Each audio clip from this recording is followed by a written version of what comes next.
Oke, assalamualaikum warahmatullahi wabarakatuh. Selamat datang kembali saudaraku di channel Acarik Bonsai.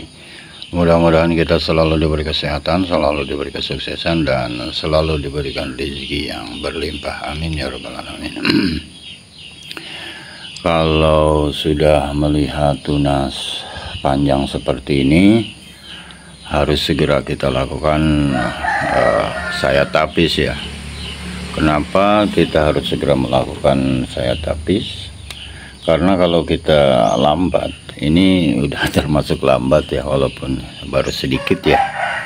Jadi ukuran daunnya nanti akan ini yang akan lebih besar nih ya, kalau kita telat melakukan penyayatan pada bagian tapisnya. Makanya kalau tunas sudah seperti ini termasuk sudah lambat melakukan penyayatan tapis. Ini bahkan tunas baru sudah mulai terlihat tumbuh lagi ya, muncul ya.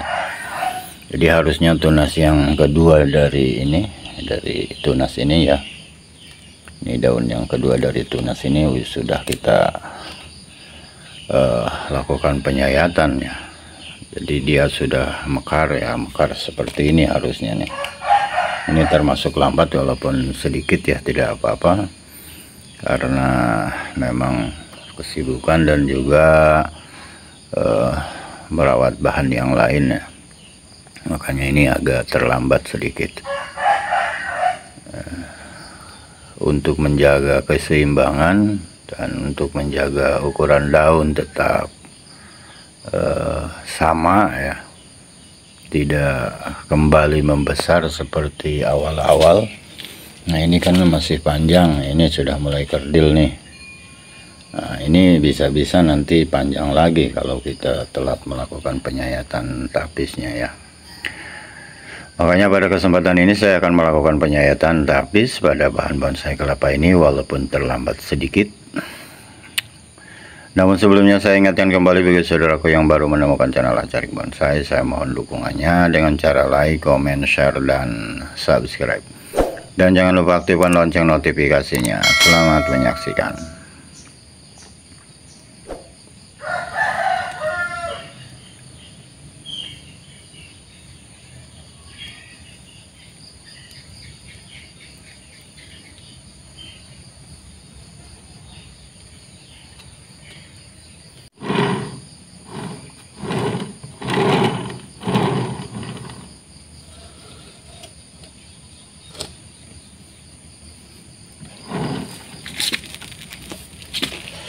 Saya cabut rumput dulu ya, ada rumput yang mulai membesar ini.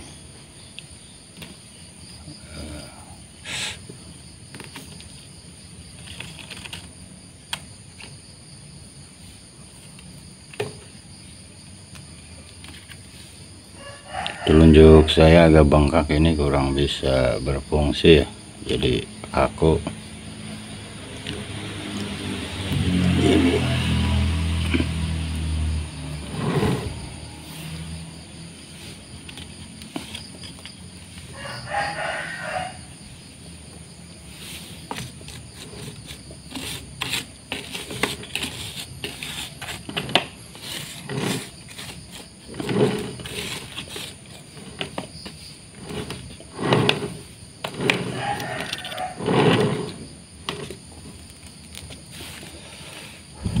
Ini kondisi daunnya basah ya, semalam diguyur hujan, tapi tidak apa-apa, aman. Kita lakukan penyayatan tapis ya.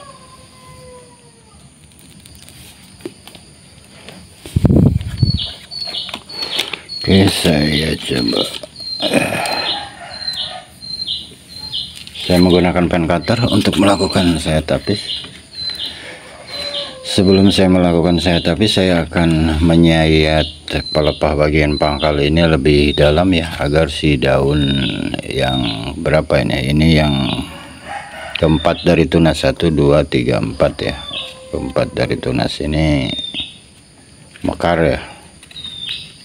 Karena kalau tidak mekar kita akan kesulitan ya kalau melakukan perawatan atau terutama penyayatan tapis nanti ke depannya. Jadi usahakan memang untuk bahan yang kerdil seperti ini, pelepah itu harus mekar ya.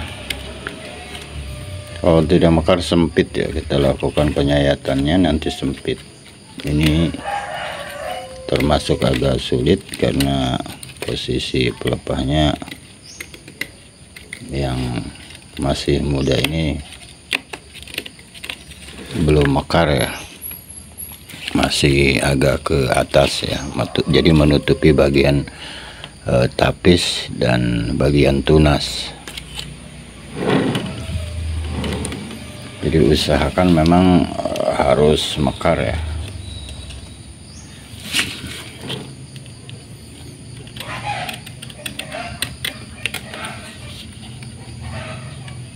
Untuk membuat pelepah mekar, kita perlu menyayat pelepah bagian pangkal lebih dalam lagi ya. Tapi resikonya ya memang, jadi bekas sayatan itu akan terlihat hitam.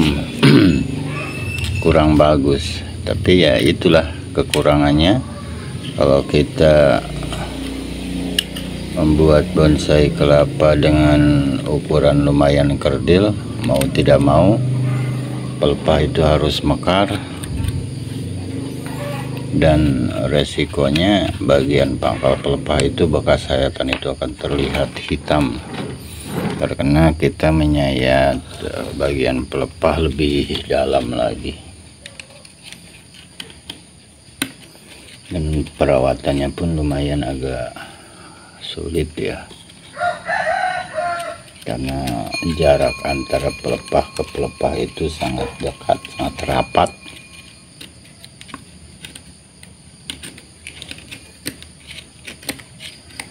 Harus hati-hati ya. Oke, saya coba akan sayat ini tapis yang menyelimuti daun pelepah kedua dari tunas.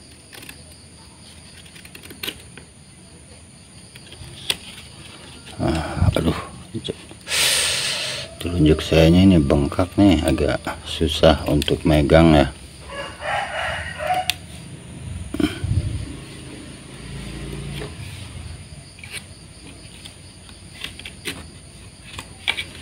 Coba sebelahnya lagi. Telunjuknya bengkak. Agak bengkak seperti ini.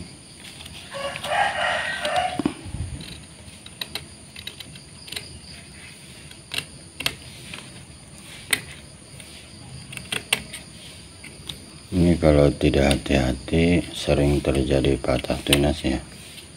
Jadi patah tunas itu bagi saya hal yang biasa ya dalam melakukan perawatan. Entah itu karena kurang hati-hati ataupun karena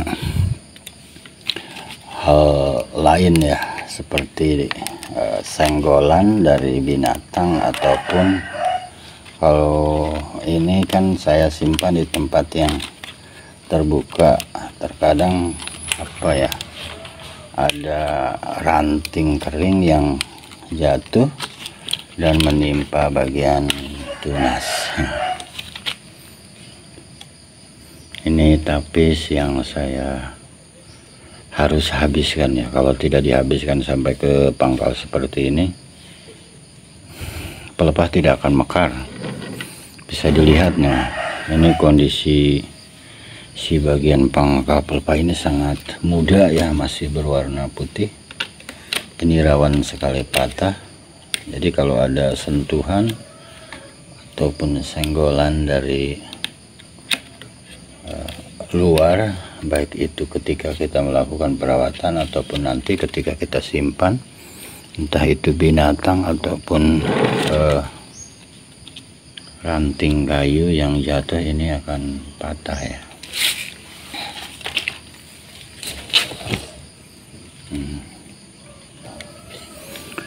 Dan nanti untuk tunas yang ini kita biarkan dulu ya, biarkan dulu si pangkal pelepah ini agar berwarna agak kehijauan ya. Nanti sekitar 3 hari lah, sekitar 3 hari dari sekarang baru saya akan melakukan penyayatan pada bagian tapis berikutnya ini ya, yang menyulim bagian tunas yang masih kuncup ini. Seperti itu mungkin. Tidak banyak kegiatan perawatan yang saya lakukan pada bahan bonsai kelapa ini. Dengan ukuran tunas yang seperti ini memang sudah terlambat, walaupun baru sedikit ya, tapi tidak apa-apa. Kita kedepannya harus lakukan secara tepat waktu dan konsisten ya, tidak boleh lambat lagi kalau tidak ingin ukuran daun kembali memanjang ataupun besar kembali ya. Oke saudaraku, itu saja mungkin yang bisa saya bagikan pada kesempatan ini. Mudah-mudahan dokumentasi yang saya bagikan ini memberi manfaat, memberi inspirasi, minimal menghibur. Salam satu hobi. Saran dan kritik silahkan sampaikan di kolom komentar. Jaga kesehatan, tetap semangat, dan terus berkarya. Salam satu hobi. Assalamualaikum warahmatullahi wabarakatuh.